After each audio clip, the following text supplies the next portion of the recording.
बातमी छत्रपती शिवाजी महाराज आणि छत्रपती संभाजी महाराज यांच्याबद्दल आक्षेपार्ह विधान करणाऱ्या प्रशांत कोरटकर यांना अखेर उपरती झालेली आहे। कारण की शिवाजी महाराजांना अभिवादन करत आपल्या भावना त्यांनी व्यक्त केल्याचं पाहायला मिळत आहे। दरम्यान प्रशांत कोरटकर आज नागपूर पोलिसांसमोर हजर होणार आहेत आणि कोरटकर आज मोबाईल, सिम कार्ड आणि आवाजाचा सॅम्पल सुद्धा पोलिसांना देणार आहेत। तसंच पुढील चौकशीसाठी पोलिसांना सहकार्य करणार असं सुद्धा कोरटकर यांनी स्पष्ट केलंय। हिंदवी स्वराज्याचे सरसंस्थापक छत्रपती शिवाजी महाराज, धर्मवीर संभाजी महाराज यामुळे महाराष्ट्राला जगभरात ओळखलं जातं। अशा छत्रपती शिवरायांच्या कथा ऐकून, त्यांचं शौर्य ऐकून आम्ही लहानाचे मोठे झालो आणि आजही त्यांच्या कहाण्या, त्यांच्या कथा अजूनही प्रत्येकाला प्रेरणास्थायी असतात। छत्रपती शिवाजी महाराजांच्या राजधानीत रायगडाला अनेक वेळा भेट देण्याचा योग आला, त्यांच्यासमोर नतमस्तक होण्याचा योग आला। अशा शिवछत्रपतींना मी मानाचा मुजरा करतो। जय शिवराय, जय जिजाऊ, जय महाराष्ट्र। आणि आज नागपूरमध्ये पोलिसांसमोर ते हजर होणार आहेत। अधिकची माहिती कर आमचे प्रतिनिधी जितेंद्र शिंगाडे आपल्या सोबत आहेत। जितेंद्र, आपण पाहिलं बऱ्याच दिवसांपासून कोरटकरांचा शोध सुरू होता आणि त्यानंतर बऱ्याच संतप्त प्रतिक्रिया उमटल्यानंतर आज त्यांची ही पोस्ट बरंच काही बोलून जाते।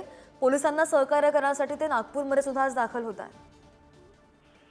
नक्कीच श्रद्धा, कारण ज्याप्रमाणे गेल्या आठवड्यात इंद्रजित सावंत यांना धमकी दिल्याप्रकरणी आणि छत्रपती शिवाजी महाराज सोबतच छत्रपती संभाजी महाराज यांच्याबद्दल आक्षेपार्ह वक्तव्य केल्याचं जी काही पोस्ट होती आणि त्यानंतर इंद्रजित सावंत यांनी आपल्या फेसबुकवर पोस्ट केलेली होती, त्यानंतर प्रशांत कोरटकर यांच्या विरोधात गुन्हाही दाखल झालेला होता आणि मराठा संघटना असतील किंवा विविध कृती समिती असतील यांनी प्रशांत कोरटकर यांच्यावर गुन्हा दाखल करण्याची मागणी केली होती।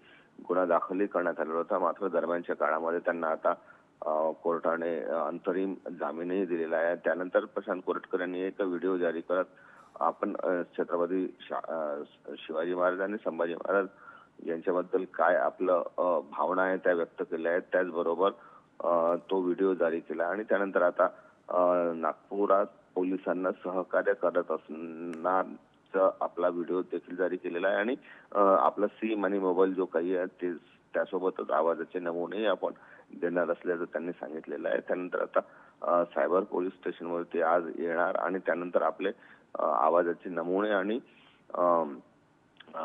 जो काही मोबाईल किंवा जो काही पुरावे आहेत ते सोपवणार असल्याचं त्यांनी या व्हिडिओत जारी केलेलं आहे। त्यानंतर आता मराठा संघटना काय भूमिका घेतात किंवा पोलीस काय भूमिका घेतात याकडे लक्ष लागलेलं आहे आणि आजच्या घटनेनंतर नेमकं प्रशांत कोरटकर हे पुन्हा एकदा समोर येणार का, कारण ते गेल्या काही दिवसापासून नॉट रिचेबल आहेत आणि यानंतर आता ते नेमकं येऊन आपली काय भूमिका स्पष्ट करतील हे पाहणं महत्वाचं ठरणार आहे।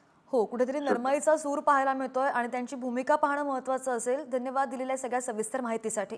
तर आपण पाहतो छत्रपती शिवाजी महाराज आणि छत्रपती संभाजी महाराज यांच्या संदर्भात आक्षेपार्ह विधान करणाऱ्या प्रशांत कोरटकरांना अखेर उपरती झालेली आहे आणि शिवाजी महाराजांना अभिवादन करत आपल्या भावना त्यांनी व्यक्त केल्याचं या व्हिडिओमधून पाहायला मिळत आहे। दरम्यान प्रशांत कोरटकर यांनी आज नागपूर पोलिसांसमोर हजर होणार आहेत असं सुद्धा म्हटलंय आणि कोरटकर आज त्यांचा मोबाईल, त्यांचं सिम कार्ड आणि आवाजाचा सॅम्पल सुद्धा पोलिसांना देणार आहेत अशी माहिती आहे।